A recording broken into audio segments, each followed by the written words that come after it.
well. Just finishing up. Thank you so much for letting me know that you are watching on YouTube. I'm just getting these pages and bringing them up, trying to, I was going over a couple of things that I need to get done. So, give me just a moment here. I'm just, oh, mercy. Good evening, Carolyn. Larry, how are you, sir?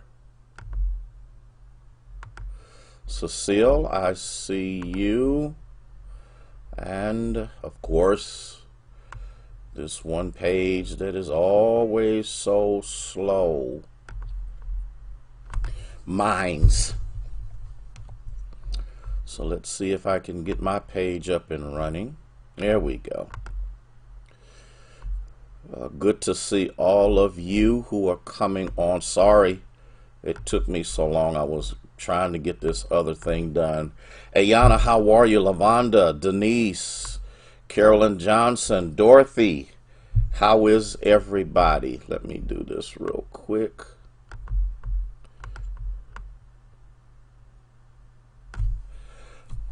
Barbara, Debbie, I see y'all.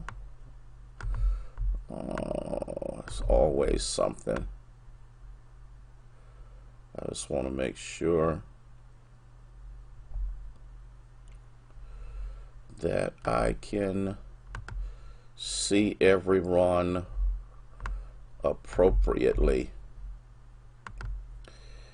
Good evening, Minister Sarah D. How are you doing? Erica, good to have you with us on this evening. Pray that all is well with everyone and everybody is happy and full of joy. Leroy, how are you? Carletta Williams, how are you this evening? Waiting for everyone to get on. Please share, so that we can get as many on board as we possibly can. Titus, what's up, man? It's good to hear from you. Cynthia, good to have you with us on this evening. Give me a minute here to do something. Thank you, Lavernon, for letting me know.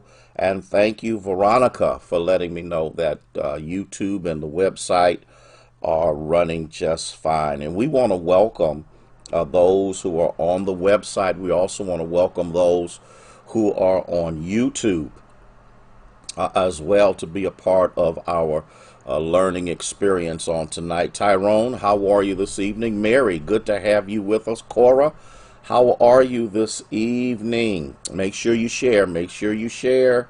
That is important that you do so. And we can go from there. Ethel, how are you this evening?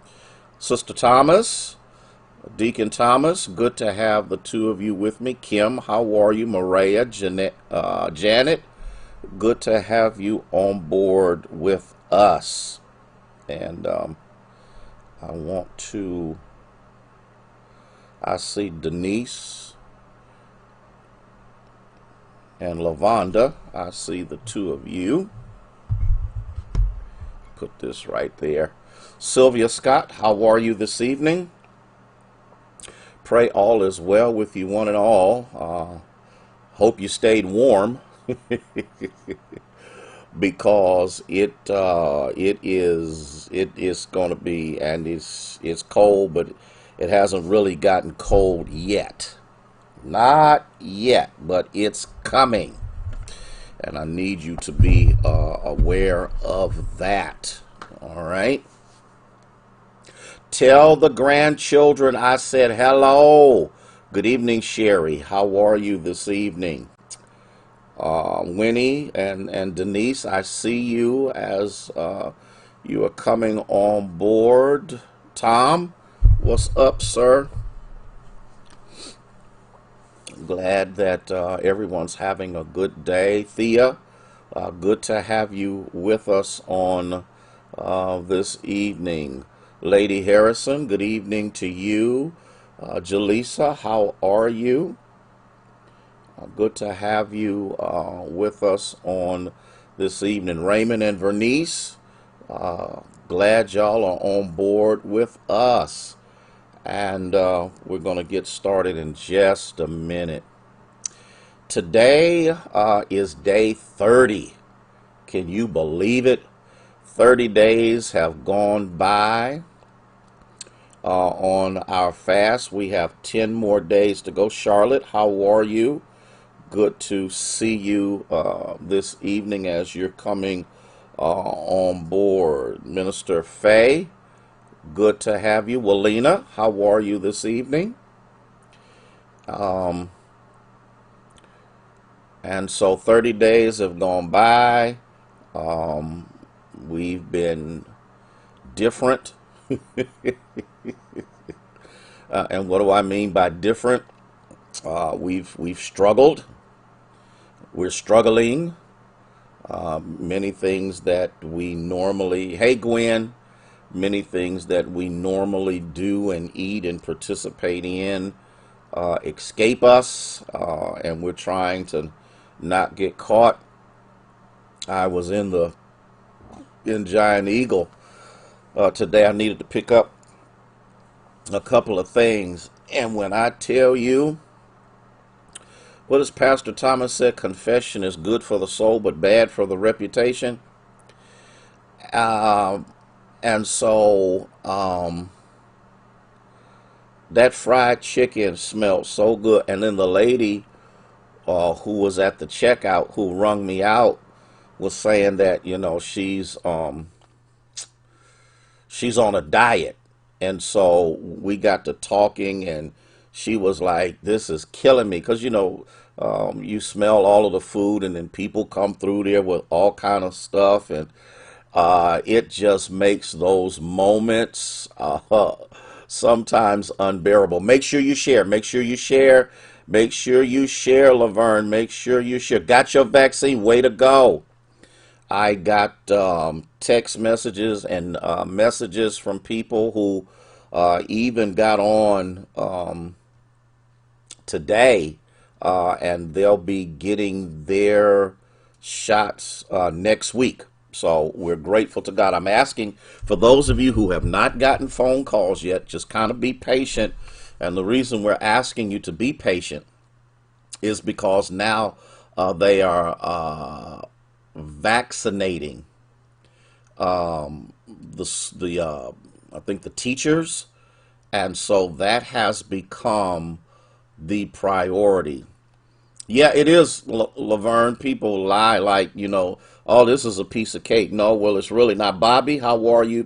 Pat, Patricia, how are you this evening? It is a struggle because for those of you who have to go to the grocery stores, you have to smell and see and look and want things. Robin, how are you? That you normally do, and you can't do it. So I'm not going to talk about food anymore. I need to press on before I start shaking like a crackhead. Debbie, good to see you, Debbie Rainbow. Listen. Let's talk about this. Let's talk about this. I think this is important. If you remember correctly, when I left off last week, we were dealing with the issues of Mephibosheth. We're dealing with ministering with your limp, even, I see it's not even spelled right, even when it's not your fault.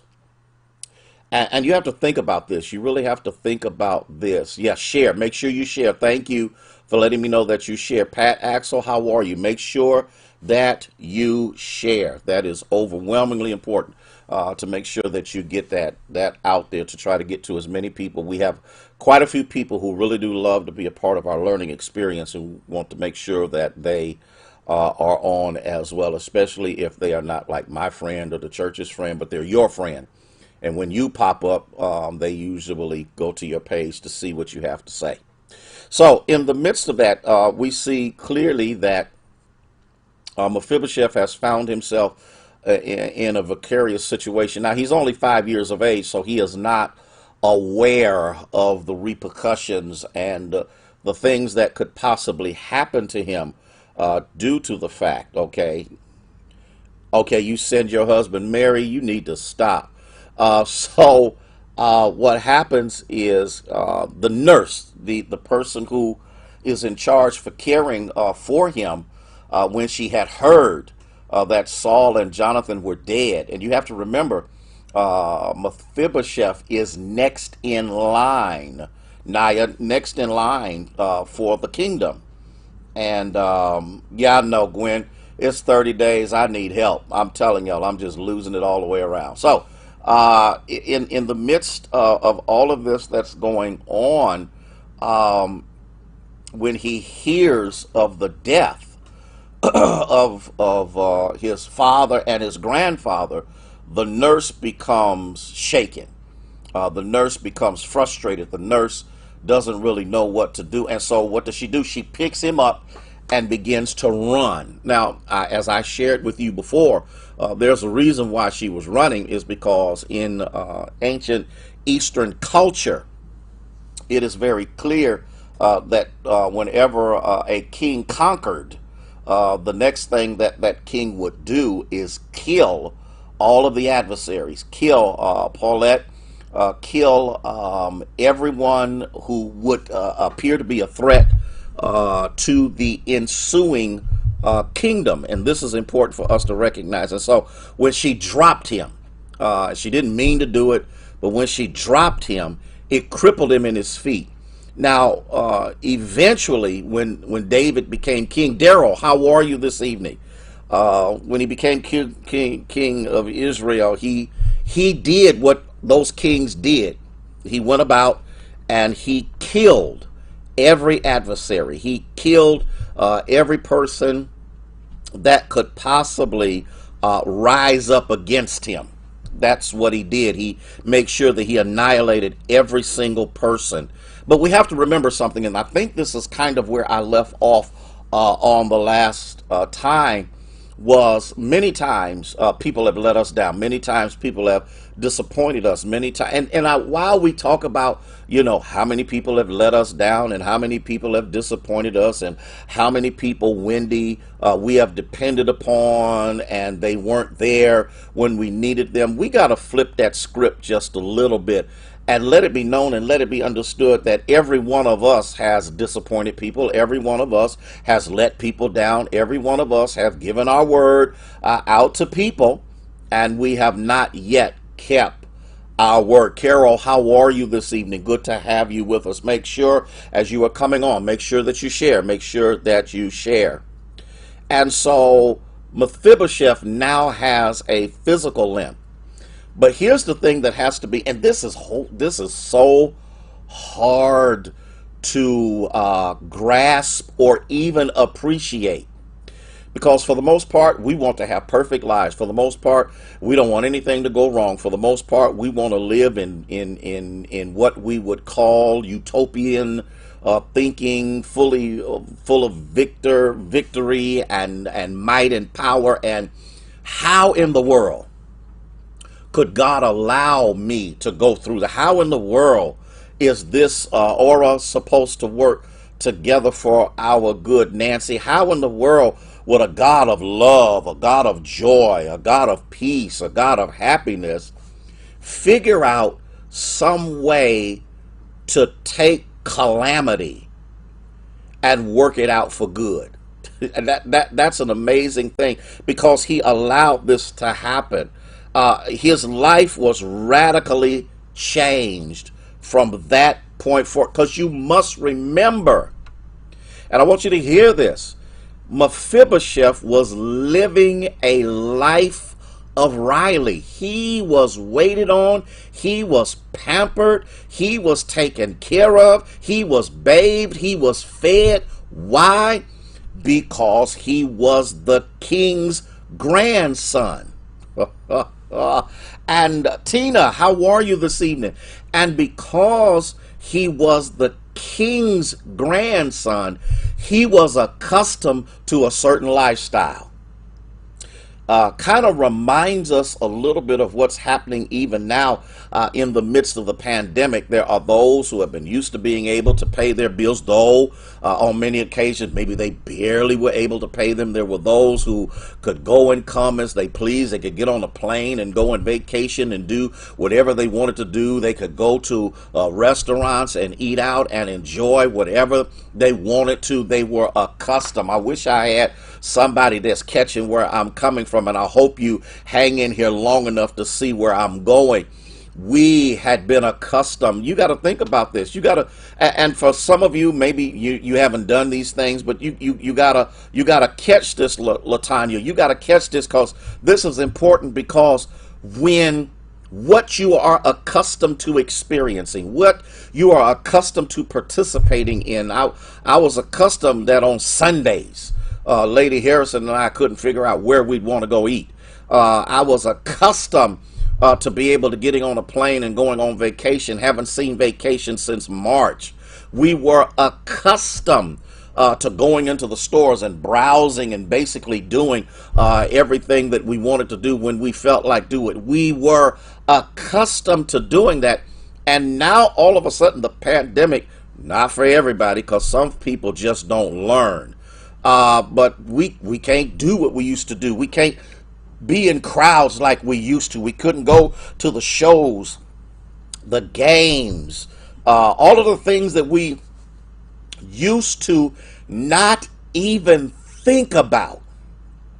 Now we have to think about them. Now we have to. Have you done this? Can I ask a question? Have you done this? Have you gotten out your car, headed toward the store, and forgot your mask? Why?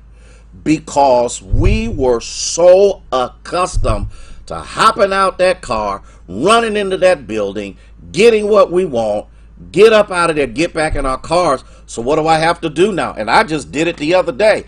I've got to Terrier. I've got to go back to my car. And you know, those days when you forget are those days when you done parked 50 miles away from the door entrance. And then you got to go back, put the mask on. Now you got an attitude. You get mad because you got to go in the store with a mask, but it's your fault that you didn't put the mask on because the culture and the dynamics have changed. Well, can you imagine for Mephibosheth, who had been catered, who had been coddled, who had been cared for, who had been given every luxury that any person in royalty could possibly be, and the next thing you know, all of it's taken away. And to make matters worse, David is getting ready to be confronted with something that is going to change his mind toward a certain sect of people. Okay, Minister Faye, this is what has to happen. David has decided that he wants Jerusalem to be his capital. But here's the problem, Barbara. Here's the problem. Those, because it's the home of the Jebusites. And so because it's the home of Jebusites, they yelled to David while he was on the other side of the wall. He says, you'll not even get here. Even the blind and the lame can ward you off. Now, in case y'all think I'm making this up, it's in the Bible, and I guarantee you, many of you have not seen this. In 2 Samuel chapter 5, verse 6, you will see where the Jebusites on the other side of the wall have taunted David. And if you know anything about David, David's passions not only motivated him to worship, but it also motivated him to be a tenacious warrior. I want y'all to catch this. I need y'all to catch this if you don't catch anything else. The same passion that David had to spin in front of the Lord and to dance even to the point of dancing out of his clothes, that same level of passion and tenacity also drove him as a warrior, which means just as mighty as he is in worship, he is also mighty in battle. Okay? And so in the midst of that, we see that now, I want y'all to catch this, now a hatred has now been developed in the mind of David because he now had been taunted saying that the cripple and the lame and the blind, are y'all with me, can overpower him. And when he hears these words, it triggered something in him. Have you ever found yourself, okay, I really don't think that y'all really gonna be honest enough to really own up to this, but have you not found yourself where somebody can say something to you that will trigger a level of, oh my God, what's the word I want to use? A level of hatred or a level of hate that will cause and motivate you to say and do something to somebody right there on the spot? Now I know for some of y'all don't know nothing about this. I could tell y'all a whole lot of stories, Minister Walker, before I came to Jesus, and I'm gonna tell you right now, you would not want to have been my enemy. I'm letting you know that right now, because there was I told the story in the youth retreat of a situation where somebody had did something to me, and it angered me so much that I actually took a instrument of cutting and cut open my roof of my convertible car, and I'm not going to tell y'all none of the rest of it. And so you wouldn't know. Thank God for Pentecost, okay? You would not want to have crossed me back in that day. And so there are certain things that will trigger you to make you say something to somebody or do something to somebody. And the problem is, when you get to that point, there's no gate to stop you. Okay? Are y'all, only a couple of y'all know what I'm talking about. Okay? All the rest of y'all, you don't have that in you. You know, but there's a couple of y'all out here that, Cora, there's a couple of y'all out here that understand exactly what I'm talking about. And so this hatred has now been moved into David's psychological presupposition to the point that just the mention of somebody lame would trigger him.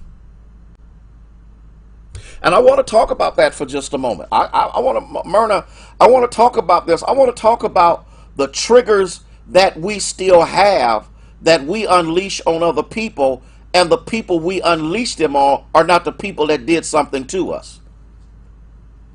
I'm going to wait on you. I'm going to wait on you. I'm going to wait on you. I'm going to wait on you. I'm going to wait on you. I'm going to wait on you.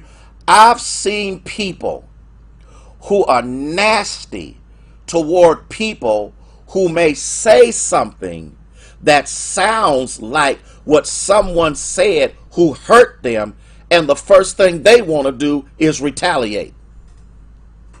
I've run into people. Matter of fact, I can't help but run into them because of what I do. I run into people who are so filled with hatred and malice until anything that sounds like whatever happened in their past, okay? Some hide it well. Well, Sherry, I'm not that kind of person. The one thing that I really love about wearing masks right now is you really can't see my face. You really can't see all of my facial expressions. I don't know, I'm just talking about me. but you talk to them and you say something and they lash out, you know, and you're sitting up there going, what was that? You know, and you can't talk to them. You can't say anything to them, because if you do, then it turns into an argument. It is because, oh, I know y'all not ready for this. I know y'all not ready for this. It's because you have had an encounter in your past that is still operating your present. Now, here's what you gotta do. You can't keep talking about what somebody else did. You gotta look at where you are, because David is in this seat. David has now been turned against lame people. You got to see something here. You got to see something. I'm trying not to get too far in front of my lesson.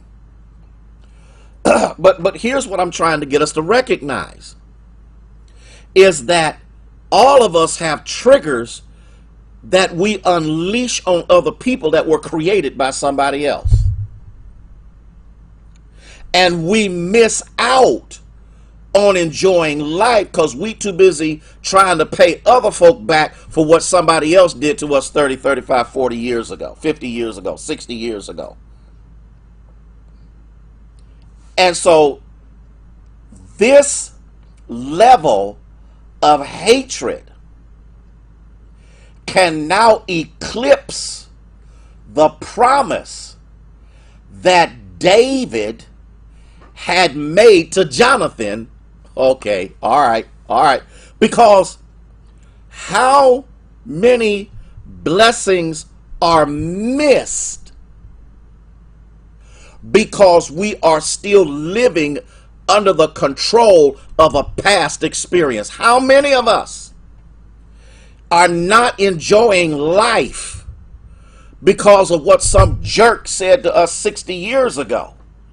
How many of us are still lashing out and still mean and hatred? And when people try to tell you you're mean and hatred, you retaliate on them because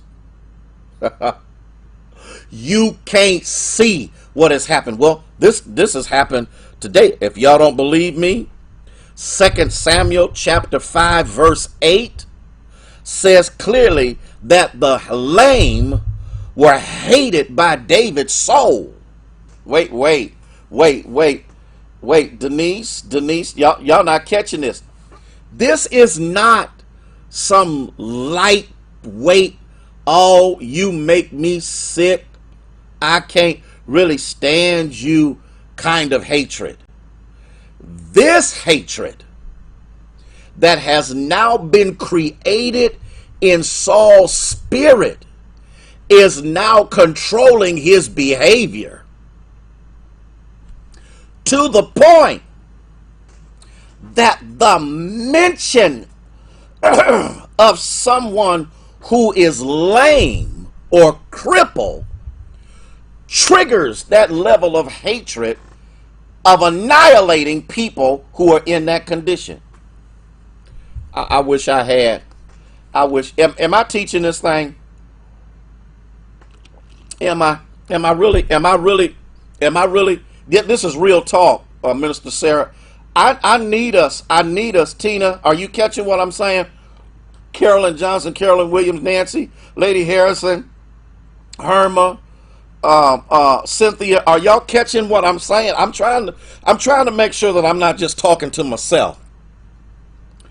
But I'm trying to get us to see why we live outside of the power of God.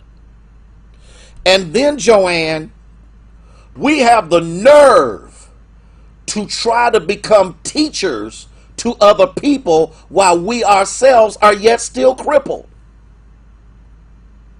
Oh, my God. Veronica, are you catching? Gail, are you catching what I'm saying? You can't teach in hate. You can't guide in disgust.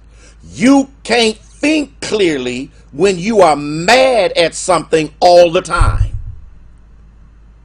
And so this is what the enemy has done, is planted that seed in David's heart so he would violate the covenant that he made with Mephibosheth's dad.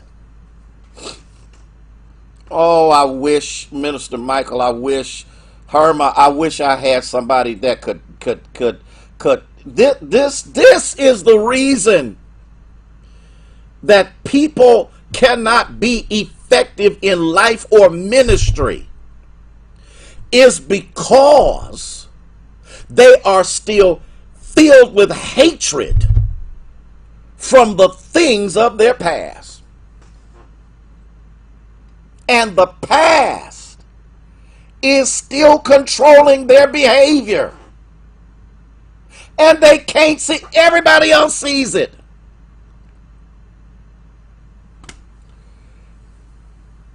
Can I go a little deeper? Can I go? I'm sounding like TD Jakes now. Can I go a little deeper? Can I go a little deeper with this?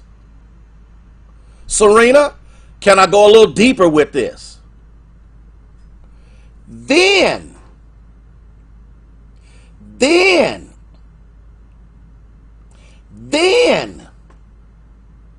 we get mad at God for not opening doors for us. But God can't open doors when the hatred that is still in you, you carry with you through that door of opportunity. God does not send people your way to inject your venom in.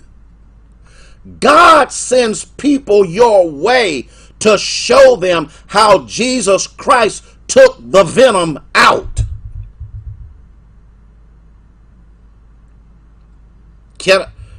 Are y'all catching? Can you put in the chat box, God is a liberator? But you can only be liberated when you are willing to recognize that you need liberation. Okay? And so here we are. This was not good news to Mephibosheth. Why? Because he's lame. Thank you, Dennis, Minister Dennis, thank you. Because he's lame. And because the word, Gail, had gotten back to Mephibosheth as to what the Jebusites said to David. And if you read the text says that David went in and killed all of them and spared nobody.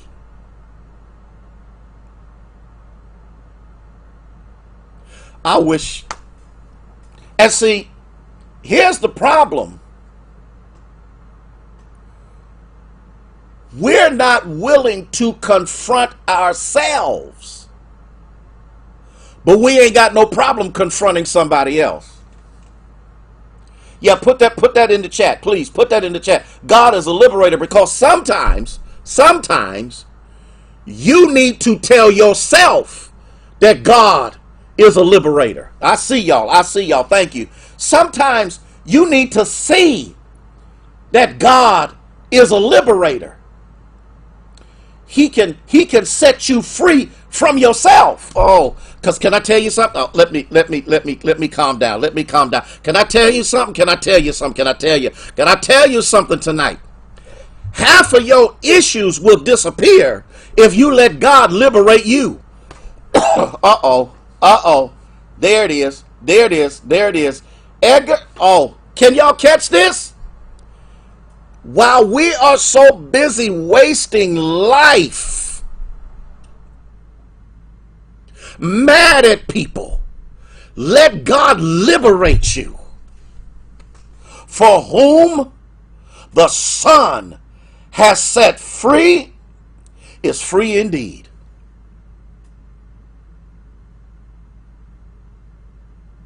Can I let that marinate for just a moment? Jamerson, can I let that marinate for just a moment? And here's the sad thing, y'all. For many of us, we done got old and hateful. It's one thing to be young and got a lot of years in front of you, but now we done got old. We close to seeing Jesus and still mean and ineffective because we haven't been liberated.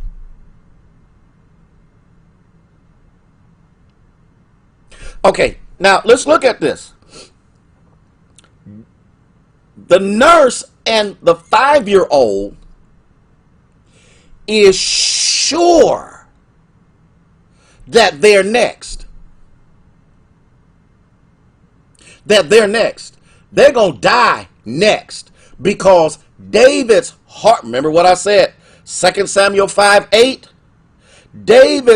the lame were hated by David's soul. Now let's talk about soul hate. And I don't know if any of y'all are really ready for me to actually deal with this. Soul hate is what keeps you from sleeping. Woo! Teach this, Pastor. I'm doing the best I know how. Soul hate causes you to sit up at night and stare at the ceiling. Soul hate will cause you to go to the doctor because you got migraines, you got stomach problems, you got all of these other things going on, and now they got to medicate you so that you can function in life. Soul, oh my God, soul hate will distort your working relationships. Are y'all with me? That's what soul hate will do. Soul hate will cause you to not value relationships. Soul hate, okay, will, Sister Thomas, we too old to be so mean. Soul hate creates paranoia. Soul hate will cause you to feel that everybody's against you. Soul hate. Now, while we talking about that's bad, do a self-evaluation. How hard is it for you to go to sleep?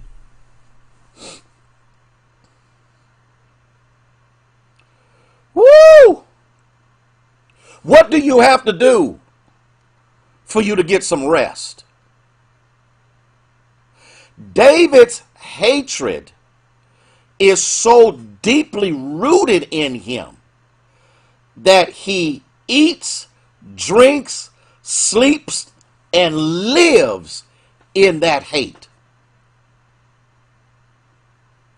He's motivated by that hate. He's driven by that hate.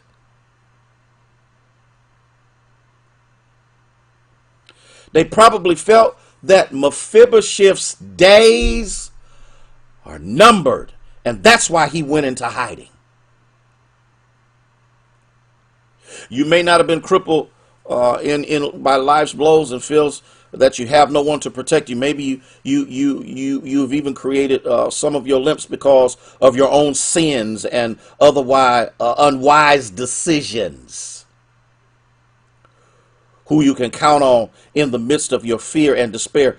You can count on God, but how do you trust God when you don't trust yourself? Can I say this again? How do you trust God when you can't trust yourself? Can I say it one more time? How can you trust God when you don't trust yourself?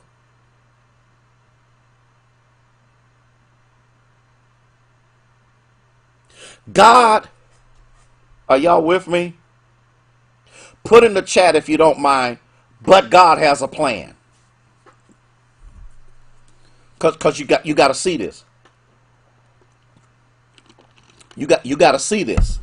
Lori, you got to see this. Put it in the chat if you don't mind. But God has a plan.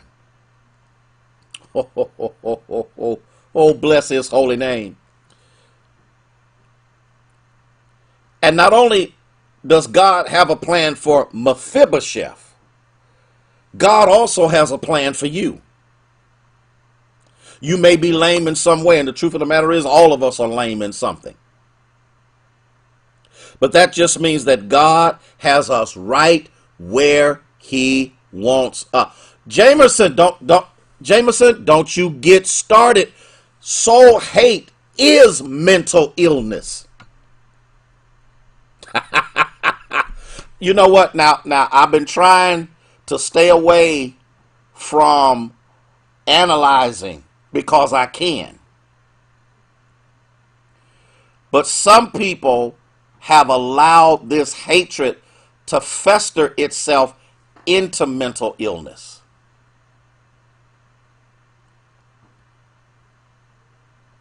Okay, all right. Let me move on. Let me move on because I only got a couple of more minutes. Then I gotta let y'all go. Here's what you got to get. Here's what you got to get. Here's what. Yeah, I'm asking you to do that because when you put that in there, you got to read it yourself. I see y'all. I see y'all. I see y'all. Veronica, I see you. Minister Dennis, I see y'all. I can see those who are on the website putting stuff in. I see y'all. But some of the rest of y'all, if y'all on YouTube, y'all need to do the same thing. There's no exempt for anybody. You got to remember God, but God has a plan. Okay? And I'm doing this intentionally, and I'm not trying to be, domineering and all, but I need us to get this. But God has a plan.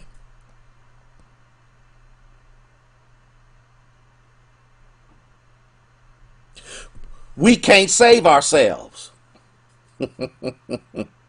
or work out a deal. Mephibosheth is in hiding from David, and he couldn't hide from God.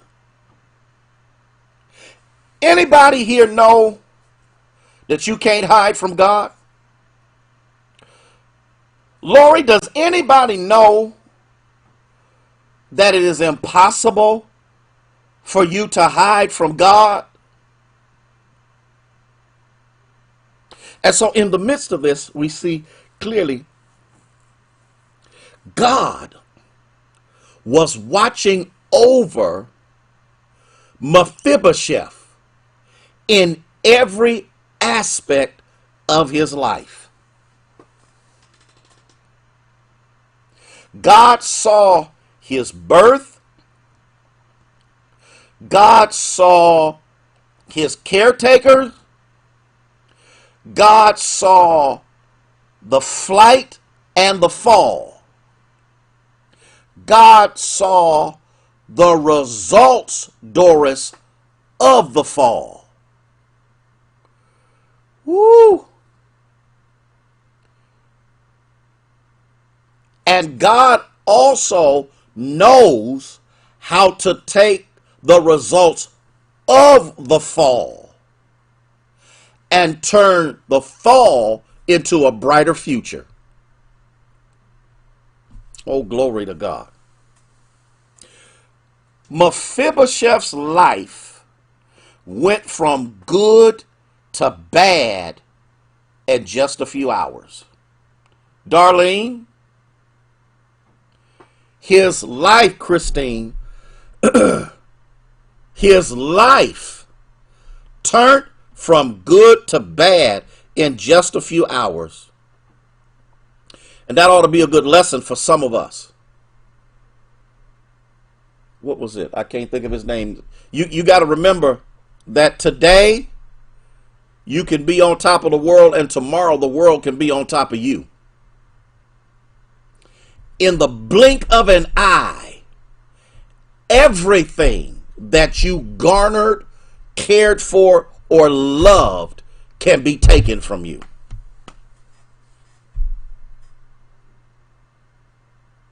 Mephibosheth, I'm going to talk about these limps. Now he's in emotional trauma. Why? Because he had been accustomed to being taken care of.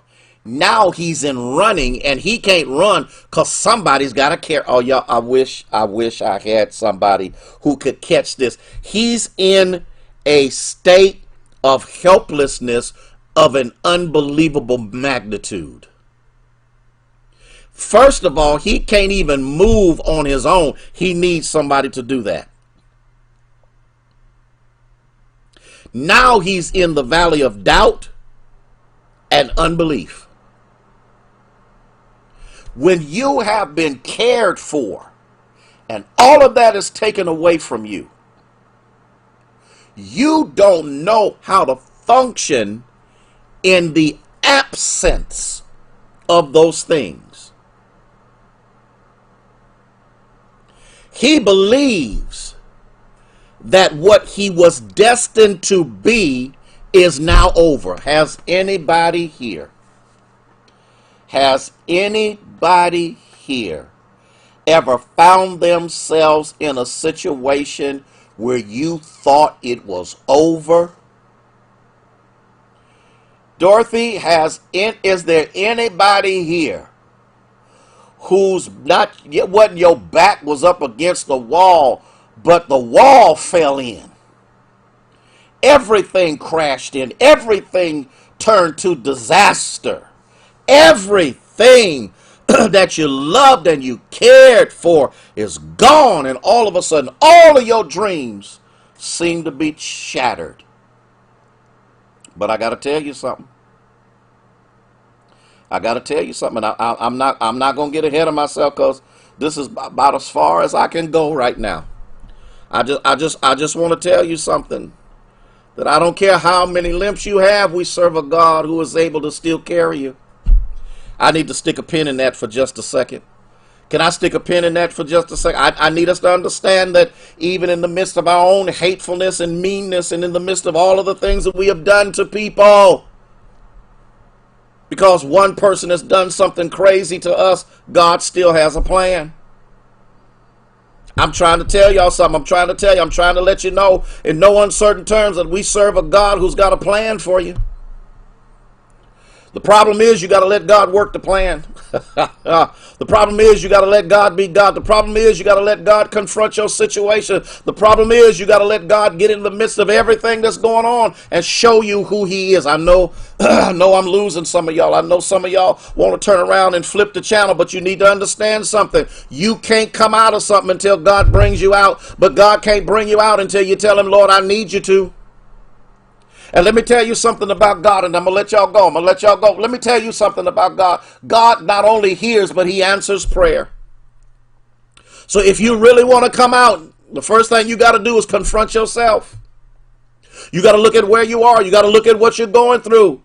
And you got to bless God in the I know I ain't supposed to do that. I know I'm not supposed to do that. You got to bless God right where you are. You got to bless him in the midst of your pain. You got to bless him in the midst of your misery. You got to bless him in the midst of your downtroddenness. You got to bless him in the midst of your uncertainty. You got to bless him in the midst of your darkest day. You got to bless him in the midst of your shortcomings. You got to bless him, because can I tell you something? I got to tell you something, then I'm going to let you go. I got to tell you something. Trouble ain't going to last always.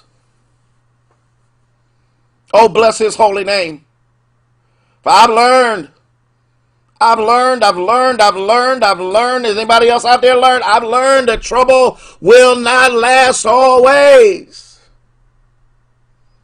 If you hold on and hold out, God will see you through. That's as far as I'm going for tonight, because I got a part 3. I got a part 3. Lori, I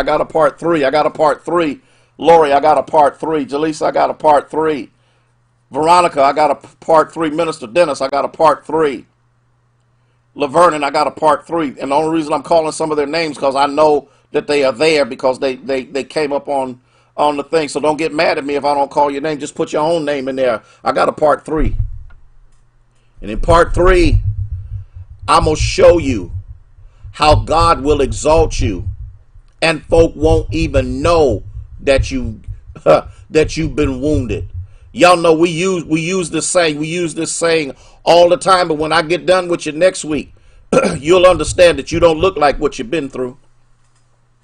When God brings you on the other side of it, people are going to be amazed.